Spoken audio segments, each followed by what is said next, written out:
വർഷങ്ങളായി ഇടുക്കി മൂന്നാറിലെ panchayat parking ground കീഴടക്കി കച്ചവടം നടത്തുന്നതുൾപ്പെടെയുള്ള വാഹനങ്ങൾ നീക്കം ചെയ്യാൻ ആവശ്യപ്പെട്ട് പഞ്ചായത്തിന്റെ നോട്ടീസ്.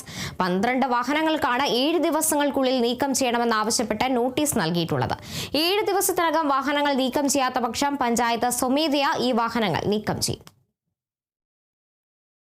വർഷങ്ങളായി മൂന്നാറിൽ പഞ്ചായത്ത് പാർക്കിംഗ് ഗ്രൗണ്ട് കീഴടക്കി കച്ചവടം നടത്തുന്നതുൾപ്പെടെയുള്ള വാഹനങ്ങൾ നീക്കം ചെയ്യാനാവശ്യപ്പെട്ടാണ് പഞ്ചായത്ത് നോട്ടീസ് നൽകിയിട്ടുള്ളത്. പഴയ മൂന്നാർ മൂലക്കടയിലുള്ള പാർക്കിംഗ് ഗ്രൗണ്ടിലെ 12 വാഹനങ്ങൾക്കാണ് 7 ദിവസങ്ങൾക്കുള്ളിൽ നീക്കം ചെയ്യണമെന്നാവശ്യപ്പെട്ട് പഞ്ചായത്ത് സെക്രട്ടറി ഉദയകുമാർ നോട്ടീസ് നൽകിയത്. പഞ്ചായത്ത് പ്രസിഡന്റ് എസ് വിജയകുമാറിന്റെ നേതൃത്വത്തിൽ നടത്തിയ പരിശോധനയെ തുടർന്നാണ് നടപടി.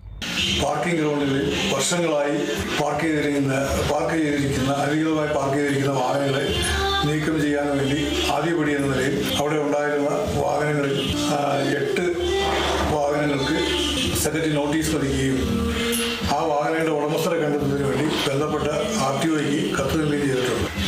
നിയമാനുസൃത നടപടി സ്വീകരിച്ചുകൊണ്ട് ആ വാഹനങ്ങൾ പഞ്ചായത്തിലേക്ക് മുതൽക്കൂട്ടുന്നതിലേക്കും അത് കല്ലാർ ഡംപിംഗ് യാർഡിലേക്ക് എടുത്തു മാറ്റുന്നതിനും തീരുമാനിച്ചിരിക്കുകയാണ്.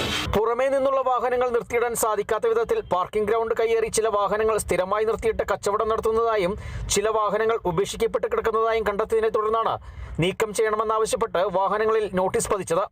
7 ദിവസത്തിനകം വാഹനങ്ങൾ നീക്കം ചെയ്യാത്ത പക്ഷം പഞ്ചായത്ത് നീക്കം ചെയ്ത് നല്ലതണ്ണിയിലെ ഡംപിംഗ് യാർഡിലേക്ക് മാറ്റുമെന്ന് പഞ്ചായത്ത് അധികാരികൾ പറഞ്ഞു. Kerala vision news, Idukki.